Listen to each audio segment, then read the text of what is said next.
right, Brian will note the roll. I don't believe we have any appearances. A member of the public, Peter McKeever, is here, but stated that he is just here to view and listen and see how things go.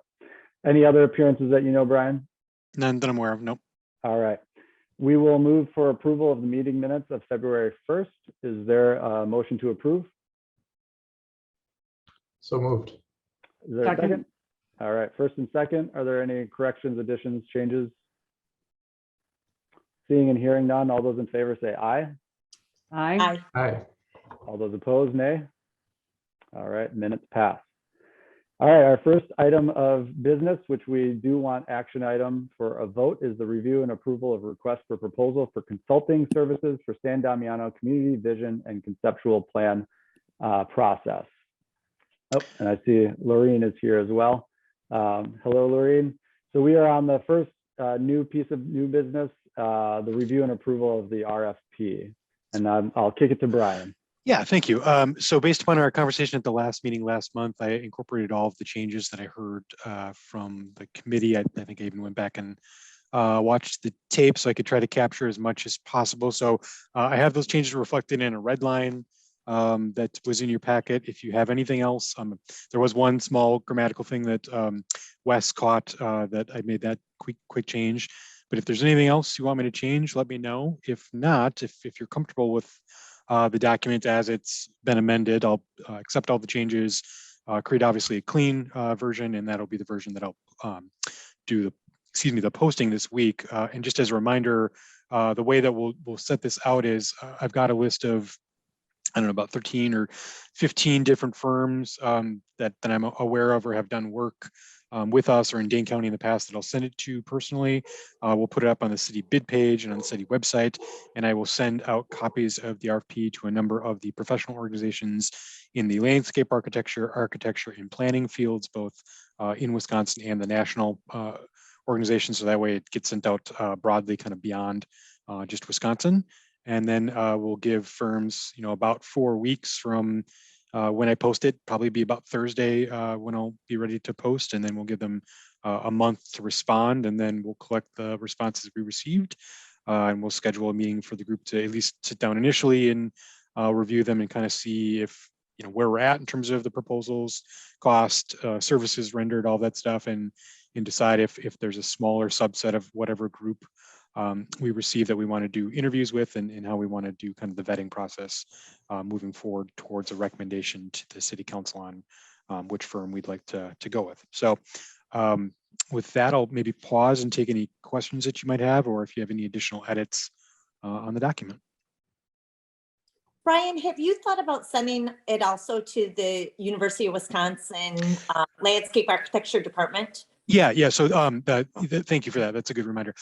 Yes, the Wisconsin Department of Landscape Planning and Landscape Architecture is on my list because I've worked with them in the past, and I also have UW-Milwaukee's School of Architecture and UW-Milwaukee's Community Design Services also on the list to receive the proposal, so they can both decide if they want to submit, but also to you put it through their various networks that they have as well. So yep, those are on the list. Nancy? Yeah, I just since Andrew just called it a conceptual plan again, I just wanted to make sure that we've changed it to master plan all the way through, since that was something that we talked about last time. Yes, and in the red line version of the packet, you can see all the places where I didn't keep the strikeout of concept plan, but I left the word master in red underlined, so you could see all the places where that's been changed. So yeah, that's okay. I think there was, I don't know, 18 or so different places where that was changed. Thank you. I think the agenda just reflected still conceptual plan, since we haven't adopted the other one yet. Right. And that's what I was reading off of, but right. Good point. Got it. This one. Wes, were you about to say something? Okay. Any additional changes, questions? Hi, Rebecca, I see you there. All right, and I'll just add anecdotally, Madison Community Foundation put Brian, myself, and Mary in contact with the Bayview Foundation, who have done somewhat of a similar RFP process, different projects, but similar community engagement, that type of stuff. We had a great conversation with the executive director there, and then we also were put in touch with somebody on campus who is also interested in potentially helping, and they really focus on data collection and what you do with that data and how you process it and present it. And so I think we had some fruitful conversations there, which I think some of the discussions were reflected in some of the edits in the RFP, but also in the future when we look at how we evaluate the different organizations. They provided a lot of good questions and different inputs. So, and just kind of as a follow-up, so once I send it out later this week, I will send this body a clean copy PDF of the document, and you can send it out in your various networks. And I also will provide you with a list of everybody that I sent it to, just so you have a sense of who it's been spread out to, just so you know. that's great. Nancy?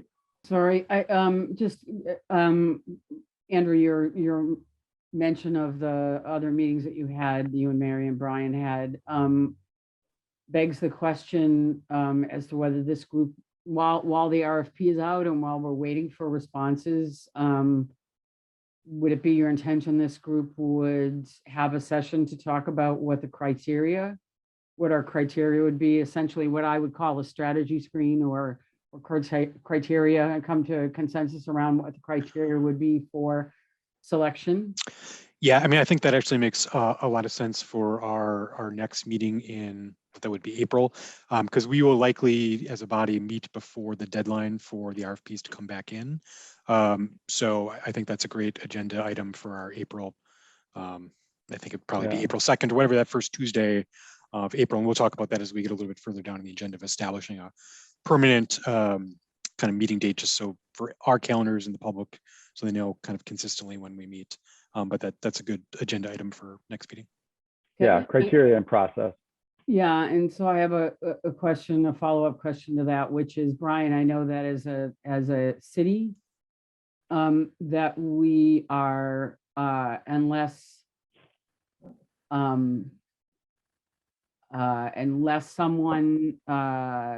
someone's references doesn't check out, if you will, if there's a reason not to hire someone, we're rather bound to low bid. Not necessarily. That is only true in the case of public works related projects where you have construction element related to it. Professional services, you are not bound by the lowest bidder. I think there's even language in there saying that we this body and the city council, as the final decision-making authority, have every right to select the firm that best meets the needs of this particular project. So you don't have to take the lowest bidder. If there's a firm that has a price that's different but offers a better match of the services that you're looking for, or, more diverse team or more skill sets they're bringing to the table, this body can recommend who they think is the best, and the city council can select that if that's what they choose. Okay, great. I just want to make sure, I just want to clarify that. Yeah, I mean, I think we even say in here, cost is one of a number of items that we'll use to evaluate, which firm is selected. Okay, thank you. Additional comments, questions, changes? If there are none, I will entertain a motion to approve the RFP.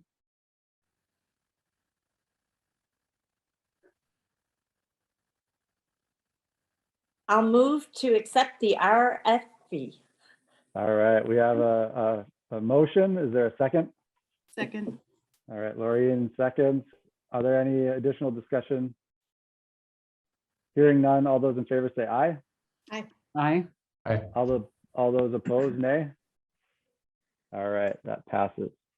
Next agenda item is discussion of various factors impacting potential use of Frank Alice House in the coming months. I know the city and the Friends have had a lot of questions about creating a plan and why we haven't created a plan for the use of the house. And I know Brian had some reasoning behind it. And so sharing that, I think, would be helpful for us and for the public too. Yeah, so I think there's a couple of things that need to happen before we could, safely bring people into the building, short of tours. So obviously we know we have the ability to bring people in for tours, and we talked about that a little bit at our last meeting. There were some concerns about ADA accommodations there. And so, one of the workarounds is that we'll look at doing some video tours, and Marilee had suggested the Manaport option. So we'll take a look at that to provide at least folks with a visual reference for what the building looks like. I think there are some things that we want to do to the property to kind of address some of the more critical issues before we start having people in the property. So one of the things that once we get a little bit further along in the thaw is we're going to get a quote to see what it would take to address the drainage around the exterior of the house, because I know that was one issue in the Grave report, was the drainage into the foundation. So we know that that's one item that needs to be corrected. Obviously, there's the concern about the thermal. So once the weather kind of holds consistent with warmth, we'll put on the heat and all that stuff with the pipes, and then we'll take a look at some different options for if we decided we wanted to professionally mothball the building for the interim period, what that would entail from a process and a cost standpoint.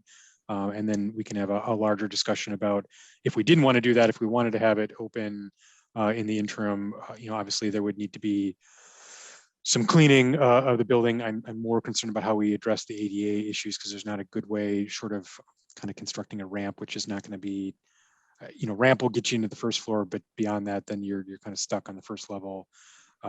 So my concern about, I know there's interest in the community to get inside the building and possibly use it till we figure out it's, long-term what's going to happen on the project. I'm just concerned about some of the obstacles just with the way the building is laid out for us to be able to do that in a safe manner. So just wanted to pose that for this body's discussion. Brian, I also just want to mention that to safely have people in the building as well. You mentioned cleaning, and I just don't want anyone to think that volunteers should be doing that. If there's asbestos or any other hazardous materials, it should be professionally done. Yeah, agreed. I mean, that's one of my other concerns too. We talked last time about, could there be a volunteer cleanup day? For a lot of reasons, I'm concerned about that.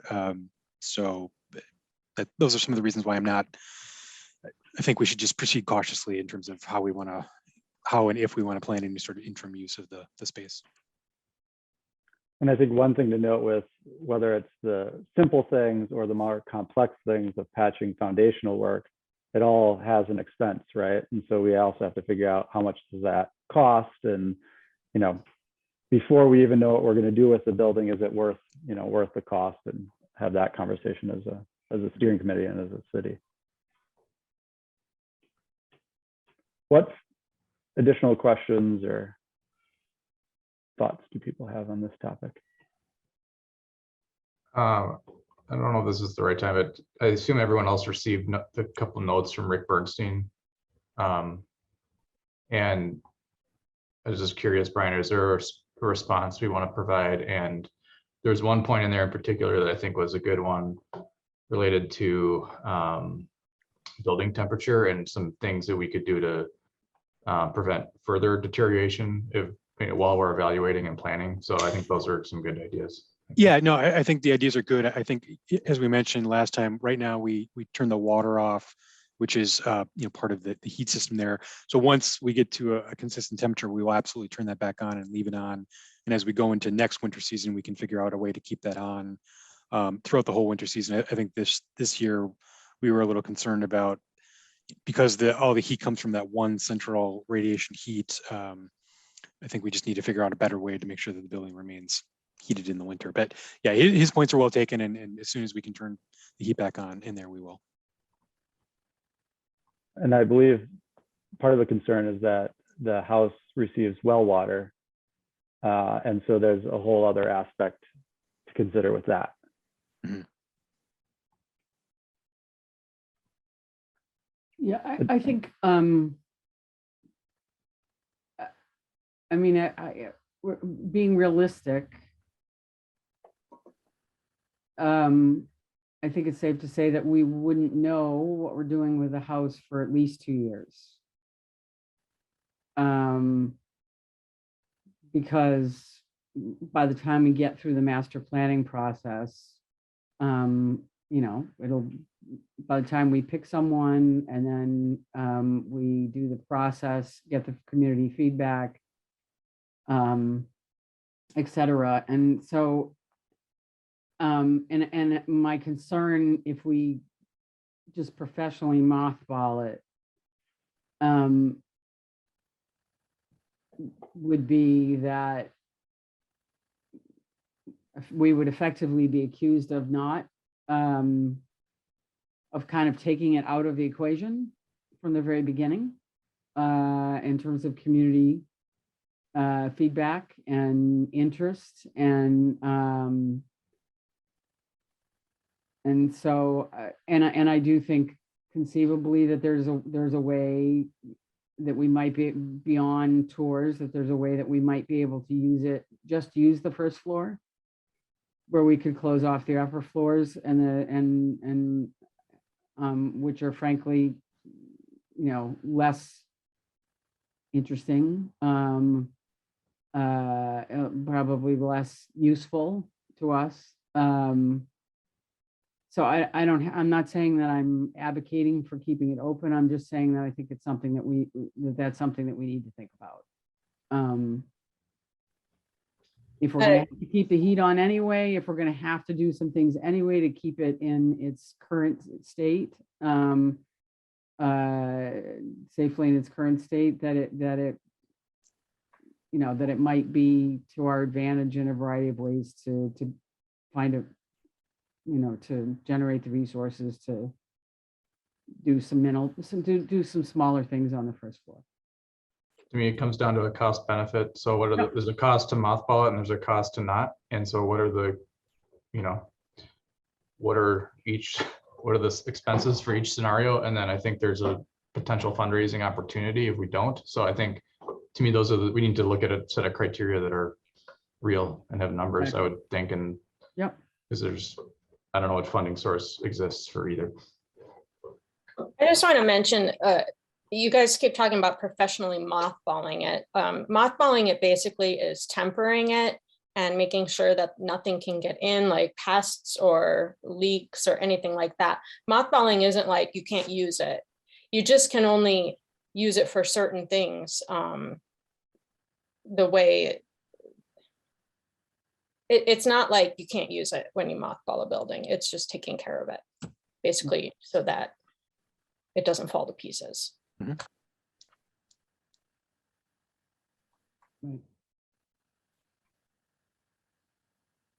Any other? So obviously this will be a larger, Marilee. Yeah, I'm sorry. Thank you. Is there adequate bathrooms if it was going to be used? Are even the bathrooms adequate? No. No. There's the one bathroom on the main level. I don't know what direction is that, the east side of the house as you're coming in, kind of going down the corridor towards kind of the great room or study room, whatever they're going to call it. There's one there, and I haven't looked in there in a while, and from my recollection, it wasn't super great. Lighting was bad. I'm not even sure if it was ADA accessible or not. What type of activities, mentioning, having groups in or something, what type of activities would be going on, or what are the thoughts there?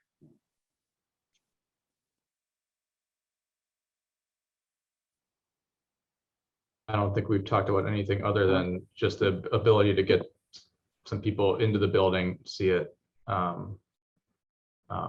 So maybe that can be done, while mothballing.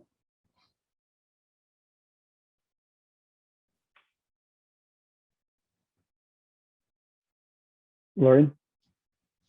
If we do finally or eventually decide to allow tours, would people sign a waiver for like liability reasons? Yeah, I mean, I'd run that by the city attorney, but I'm going to guess the answer is yes. Okay. Just kind of given, as Rebecca and others have mentioned, there's, it was built at a different time, so there's different materials that we don't normally want to expose ourselves to today. So yeah, for a host of reasons, we want people to sign a waiver.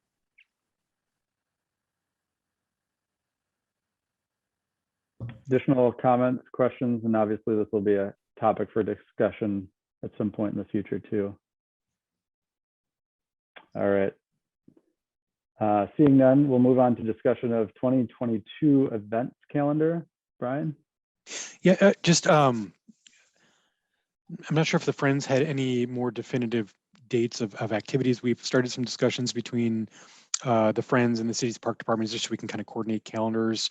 Because I know there'll be times where the Friends would like to have an event up there and city staff would like to program, different activities, whether it's a beer garden or something else on the property. So it's more of just an update to let you know that the Friends and the city have started discussions about kind of at least collaborating on kind of a master calendar for the property so that we don't have things going on that would conflict.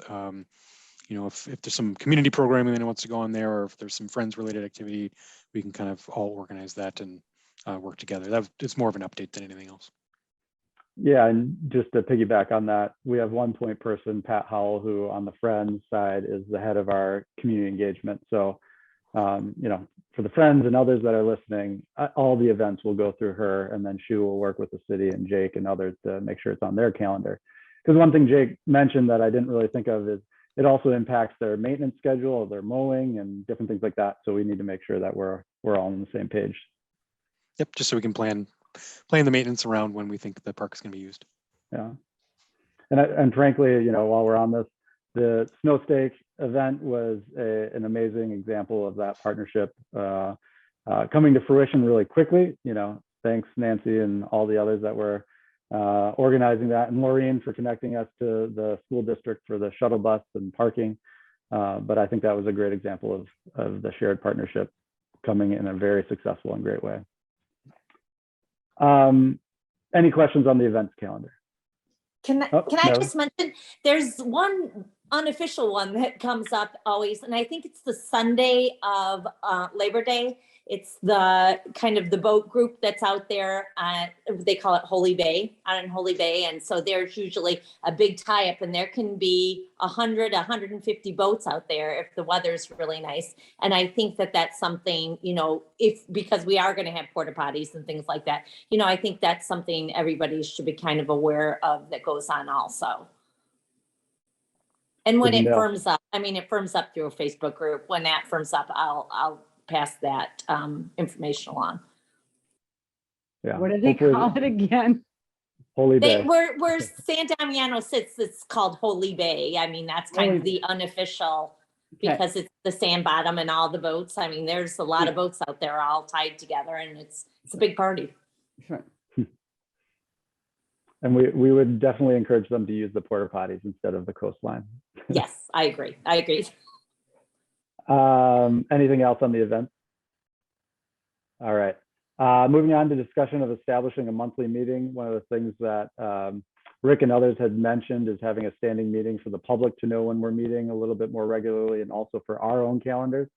And so I was just going to say, I don't know how, one, this time works, the 5 to 6 o'clock hour, and then 2, the discussion of the first Tuesday of the month has generally been when we have been meeting, and seeing if, those 2 things work with people. We can kind of keep riding with it.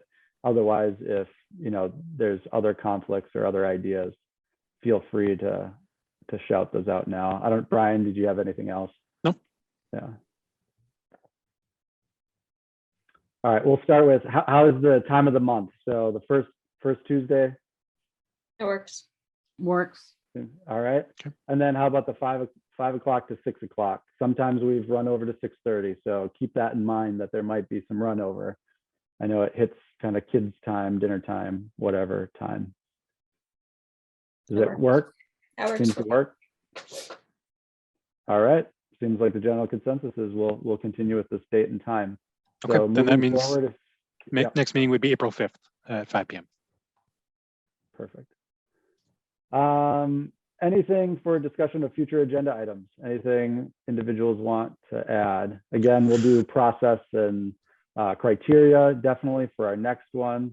We'll keep kind of in the hopper the idea of utilization of the housing as we get more information and that type of thing. But Brian? Yeah, and it may be the case after we meet on April 5th and kind of finalize the processing criteria, we may want to establish another meeting date in April yet, just to focus solely on review of the RFP responses that we received. So, we can set that date on the 5th, but, or maybe I'll even send out a doodle poll in between, just so we have that date on the calendar, but it might be mid-April, just so we can keep going on that. That would be great, because again, the process would be, we would have to approve it, and then it has to go before the council twice.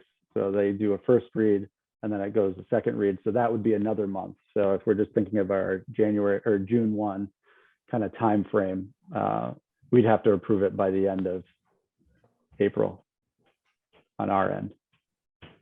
Process question, if we receive 20 applications or 20 proposals, are we the committee that's reviewing those?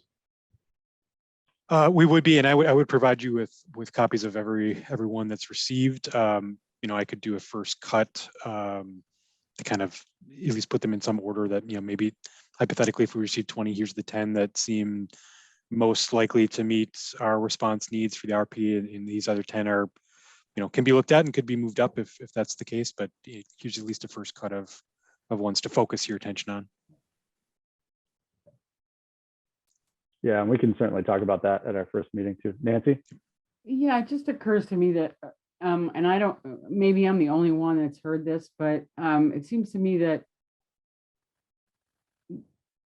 some in the community have questioned the 150,000 as a budget, as in that seems excessive. And I just wonder, since we were so focused initially as a group on having talking points coming out of the gate in October, in November, in terms of our role and our mission and all of that, if it makes sense for potentially another meeting, and maybe it's the next meeting, to talk about some talking points as to where we came up with that figure. I mean, I don't, again, it may be a small number of people, and maybe I'm the only one that's heard it, but to the extent, certainly we don't want the community to feel like that we're somehow being excessive. I don't know what other people think about that, but like I said, or if other people have heard it. Maybe I'm the only one that's gotten that earful. You haven't heard it? Yeah, I haven't heard it. Right. But I mean, having one or two talking points might be helpful. I know, we originally talked about 100,000, 125. Some people even said 150 would be too little. So That's right. I think, I don't mean to be putting anything on Brian or anything, and maybe this isn't the right thing, but one or two bullet points as to why the 150 is an appropriate amount might be helpful just for our knowledge. I don't necessarily think it necessarily needs to be a meeting amongst everybody, but having kind of that expertise, your background of, knowing this, Jake's background of doing it for other parks, that might be helpful. Yeah, sure. And again, it's based upon kind of seeing what other communities that have done community planning processes for similar type projects or properties in the last couple of years. Just as one example, the Vilas Park master plan update in Madison, that was actually 200. 200, and boy, it was, 250, yeah, it was probably even north of 250. I mean, and that one was a little bit more involved than perhaps what we're looking at, but I think the time frame of 12 to 18 months was pretty spot on for that one. So I mean, there are other examples of communities doing similar work to what we're envisioning doing, that are in that 100 to 250 ballpark. So I think our 150 range, rule of thumb is not off from probably what we're going to see when the responses come back, to be honest. I also think it's important to note that that was our fundraising goal, so that hopefully we had all of it in hand, on the high end. Doesn't mean we have to use it all. Doesn't mean, we have to make sure that we get that 150 all used. So, we have plenty of other priorities too for the property. Yeah, and I would just say we could end up using more than that, but it seems to me that one of the things that differentiates this process, and maybe it's not talking points, maybe it's just that we needed to have this conversation, or I needed to have this conversation, but it seems to me that one of the differences between this process and what we, as an example, do at parks, since that's what people are more familiar with, is that we're talking about a lot more community engagement. I mean, when we design parks ordinarily, it's having been through the process, it's that the Park and Rec Board works with an architect to come up with a master plan, almost in a vacuum, which isn't to say that the Parks and Rec doesn't ask the community informally, but they don't tend to do any kind of major community engagement or structured community engagement until there's something on the board, and then they go out to the community and say, how does it look? Give us your feedback. And we're talking about an entirely different process. Rebecca? Nancy, I just want to respond to that because I live in the Frostwoods neighborhood, and when we redid that park, there was at least 3 community engagement sessions. Up front. Yes. Oh, great. Yeah, so that may not be true for every park, but I think for a lot of like the neighborhood parks, there's community engagement. Sure. They don't Absolutely. engage the whole Monona, but the local. Yep, absolutely. Yeah, Rebecca, certainly I stand corrected. Yeah, I was thinking more of the riverfront, which of course wasn't a park. we were creating from scratch. Yeah. Kind of creating from scratch, so it was a different process. So yeah, but certainly the neighborhood parks, that's true. And that wasn't intended in any way to be disparaging of our normal process. It makes what we've done is just fine. It's just that this is going to be different than that. Yeah. And we're also expanding beyond Monona's borders to Right. get some input too. So Exactly. Yeah. all right. So that was discussion. Oh, future agenda. I'm sorry. Any other future agenda items? All right, seeing none. April 5th is our next meeting at 5 o'clock. Be there or be square. Is there a motion to adjourn? So I moved. can't vote, so I can't make motions. So, all right, there was a motion by Wes. I'll Is there a second. second? All right, Rebecca second. All those in favor say aye. Aye. All those, perfect. All those opposed, nay. All right, thank you, everyone. Really appreciate it. Good night. Have a good you. one. Night, everybody.